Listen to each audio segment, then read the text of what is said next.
Hello friends, this is Dr. Aditi Jain and you all are welcome back to my YouTube channel ज्ञानवारिधि। आज हम thinkers on education में प्लेटो के बारे में इस वीडियो में डिस्कस करेंगे। प्लेटो एक बहुत वेल नोन फिलोसोफर हैं जिनका नाम हम यूजुअली सुनते रहते हैं और ये सोक्रेट्स के फॉलोअर थे, उनके डिसिपल थे। अब सबसे पहले शुरू करते हैं इनके लाइफ स्केच से। इनका जन्म 427 ईसा पूर्व में हुआ एथेंस में। इनकी माता का नाम एरिस्टन और इनके पिता का नाम पेरोटियन था। प्रारंभिक शिक्षा जो थी वो सुकरात के विद्यालय में हुई। 8 वर्ष तक सुकरात से शिक्षा ग्रहण की और सुकरात को मृत्युदंड जो दिया गया उसके पश्चात 10 वर्ष तक एशिया माइनर से इटली तक कई देशों में ये घूमे और विभिन्न स्थानों पर अनेक विद्याओं का अध्ययन किया। 11 वर्ष बाद पुनः एथेंस लौटे और एक विद्यालय की स्थापना की। इनकी मृत्यु 347 ईसा पूर्व में हुई। इन्होंने कई महत्वपूर्ण रचनाएं की।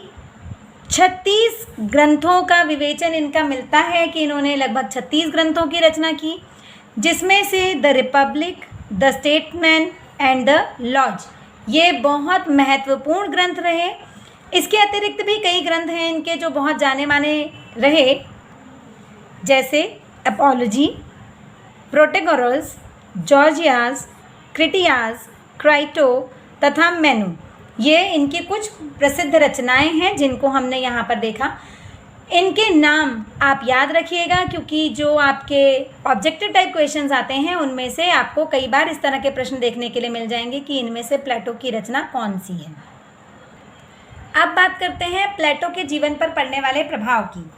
तो प्लेटो के विचारों पर मैग्रियन और पाइथागोरियन विचारों के अतिरिक्त सुकरात के विचारों का भी महत्वपूर्ण प्रभाव पड़ा, क्योंकि वो सुकरात से पढ़े इनिशियल स्टेज में अपनी, तो उनके ऊपर उनके विचारों का भी बहुत गहरा प्रभाव था। और मैगेरियन और पाइथागोरियन प्रभाव के कारण ही संगीत तथा गणित दोनों की शिक्षा इन्होंने आवश्यक बतलाई थी। अब फिलॉसफी की बात करते हैं, जो प्लेटो की एजुकेशनल फिलॉसफी है। प्लेटो के पहले यूनान में 2 प्रकार की शिक्षा प्रणाली प्रचलित थी, एक एथेंस की शिक्षा प्रणाली और दूसरी स्पार्टा की शिक्षा प्रणाली। एथेंस की शिक्षा प्रणाली जो थी उसमें राज्य का कोई भी नियंत्रण नहीं था। शिक्षा केवल व्यक्तिगत प्रयासों पर निर्भर थी और इसको 3 भागों में विभाजित किया गया था, प्राथमिक, माध्यमिक व सैनिक और उच्च शिक्षा। 3 भागों में ये विभाजित थी। अब बात करते हैं स्पार्टा की शिक्षा प्रणाली की। तो स्पार्टा की जो शिक्षा प्रणाली थी वो अगेन 2 भागों में विभाजित थी। तो इसमें था कि 7 वर्ष की आयु के बाद जो बालकों पर अधिकार था वो केवल राज्य का था। राज्य ही बालक की शिक्षा दीक्षा आदि की व्यवस्था किया करते थे और संपूर्ण शिक्षा का आधार जो था उस समय वो सैनिक प्रशिक्षण था और वहाँ पर केवल एकमात्र युद्ध की कला सिखाई जाती थी। बाकी सभी कलाओं को वहाँ पर इग्नोर कर दिया गया था, केवल सैनिक प्रशिक्षण ही वहाँ पर दिया जाता था। प्लेटो की शिक्षा प्रणाली जो है वो इन दोनों ही प्रणालियों का, एथेंस प्रणाली और स्पार्टा की जो शिक्षा प्रणाली थी उन दोनों का ही समन्वित रूप था। इन्होंने दोनों प्रणालियों का सूक्ष्म अध्ययन किया और उन दोनों की विशेषताओं को लेकर एक नई शिक्षा प्रणाली उपस्थित की। और ये जो शिक्षा प्रणाली थी ये अधिक सर्वांग थी। इसमें ज़्यादातर अच्छे पॉइंट्स जो दोनों ही शिक्षा प्रणालियों के थे उनको लिया गया था। अब बात करते हैं एजुकेशनल ऑब्जेक्टिव्स की। प्लेटो ने अपनी शिक्षा में मस्तिष्क के विकास को अत्यंत महत्वपूर्ण स्थान दिया था। काफ़ी उच्च स्थान इन्होंने मस्तिष्क के विकास पर को दिया था। साथ ही बालक को उसके कर्तव्यों की शिक्षा देना भी इन्होंने आवश्यक माना। अन्य शब्दों में यदि कहें तो प्लेटो की शिक्षा का उद्देश्य मानव की पूर्णता है और सत्य का साक्षात्कार कराना है। अब बात करते हैं प्लेटो के द्वारा बताए गए पाठ्यक्रम की।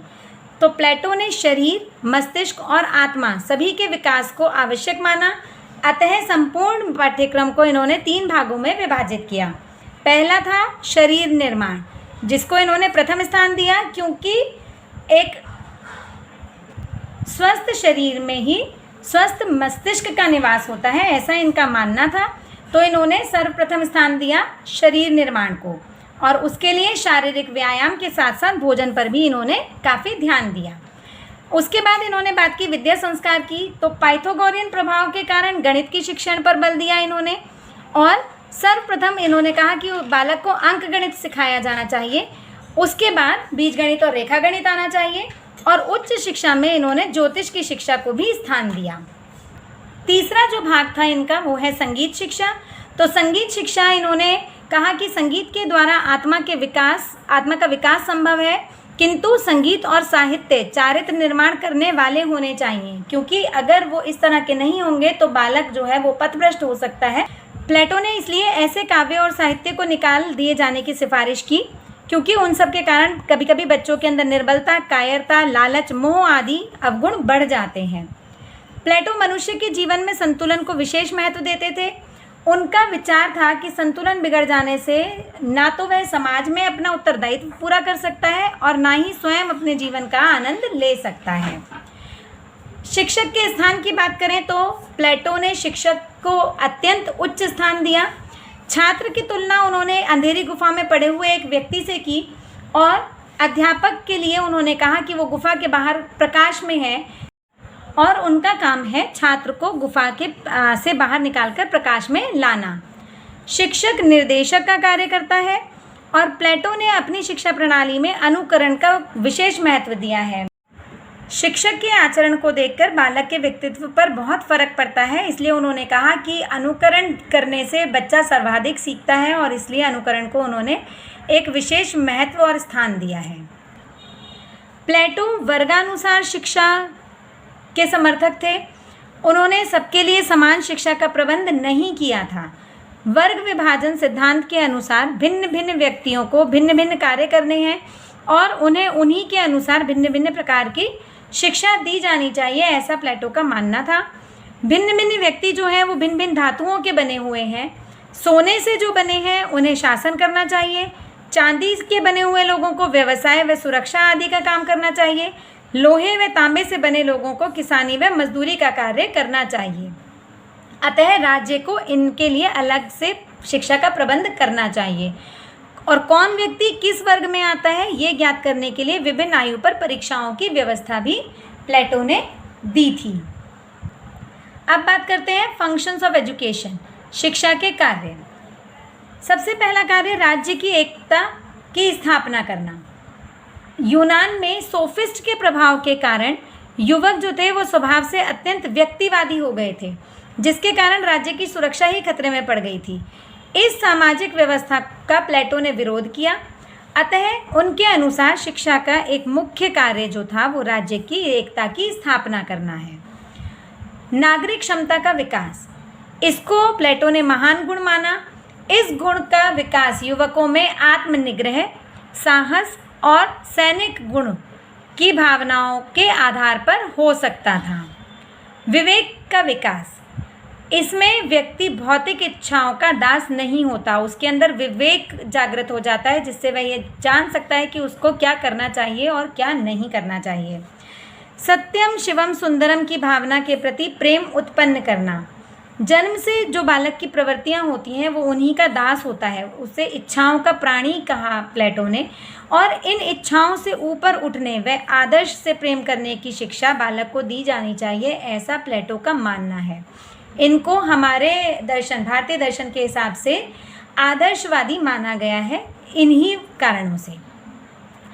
देन ऐसे नागरिक उत्पन्न करना जो आत्मशासन की क्षमता रखते हों।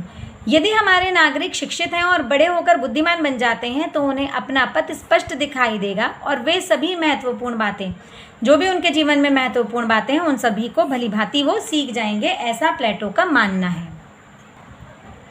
बालकों को समता से रहना सिखलाना, ये भी शिक्षा का एक महत्वपूर्ण कार्य माना गया प्लेटो के द्वारा। उनका मानना था कि शिक्षा बालकों को सभ्य बनाए और उनके पारस्परिक संबंधों में जो एक दूसरे को मानवीय बनाने की अधिकतम प्रवृत्ति रखती है, ऐसी भावना उनके अंदर विकसित होनी चाहिए। देन बात करते हैं एजुकेशनल प्रोसेस की। तो प्लेटो ने जो शिक्षा का उल्लेख किया, उन्होंने दो प्रकार की शिक्षा का उल्लेख किया।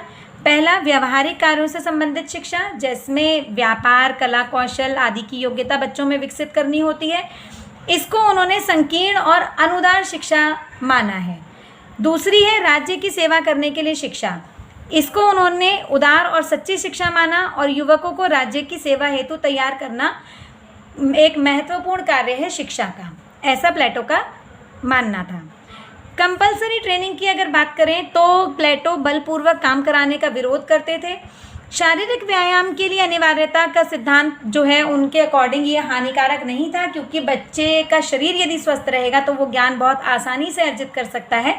अतः शारीरिक व्यायाम के लिए अनिवार्यता अगर की जाती है तो उसमें कोई हानि नहीं है, परंतु उनका ये कहना था कि जो ज्ञान बलपूर्वक दिया जाता है वो स्थायी नहीं रह पाता है, क्योंकि वो बलपूर्वक हम बच्चे के मस्तिष्क में उसको ठूस देते हैं, जिसके कारण वो स्थायी रूप से वहाँ बना नहीं रहता। तो स्थायी अगर ज्ञान हमें बच्चे को देना है तो उसके लिए उसका इच्छा उसकी जागृत करनी आवश्यक है, उसकी इच्छा के अनुसार ही उसको ज्ञान दिया जाना चाहिए। नेक्स्ट बात करते हैं विमेंस एजुकेशन की। तो प्लेटो का मानना था कि स्त्री और पुरुष दोनों की मूलभूत शक्तियाँ और गुण जो हैं वो एक समान है, उनमें कहीं कोई अंतर नहीं है। स्त्रियाँ केवल शारीरिक रूप से कुछ दुर्बल होती हैं। यदि राज्य के प्रति अपने कर्तव्यों में स्त्री पुरुष को समान रूप से योगदान देना है तो उनकी शिक्षा भी समान होनी चाहिए। अतः स्त्री व पुरुष दोनों को समान रूप से संगीत, नृत्य, व्यायाम, सैनिक शिक्षा, गृह निरीक्षण शिक्षा तथा युद्ध पाठ्यक्रम के स्तर आदि को सिखाना चाहिए। अब बात करते हैं शिक्षा की अवधियों की। प्लेटो के अनुसार शैशव अवस्था जो है वो 3 वर्ष तक की आयु का समय होता है। उसमें उचित पालन पोषण होना चाहिए और यथासंभव सुख दुख के से बालक की रक्षा करनी चाहिए। नर्सरी जो है वो 3 वर्ष से 6 वर्ष तक का समय है। इसमें शिक्षा में खेलकूद और कहानियाँ आदि सम्मिलित होने चाहिए। प्राथमिक पाठशाला की बात करें तो वो 6 से 13 वर्ष तक की आयु के बच्चे होते हैं।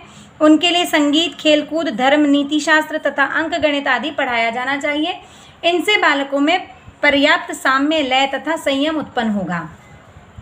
माध्यमिक विद्यालय की बात करते हुए उन्होंने कहा कि 13 वर्ष से प्रारंभ हो जाती है ये आयु। इस आयु का समय जो है वो वाद्य वादन जैसे वीणा इत्यादि, धार्मिक भजन, कविताएं कंठस्थ करना तथा अंक गणित आदि सीखने में ये समय हमें लगाना चाहिए।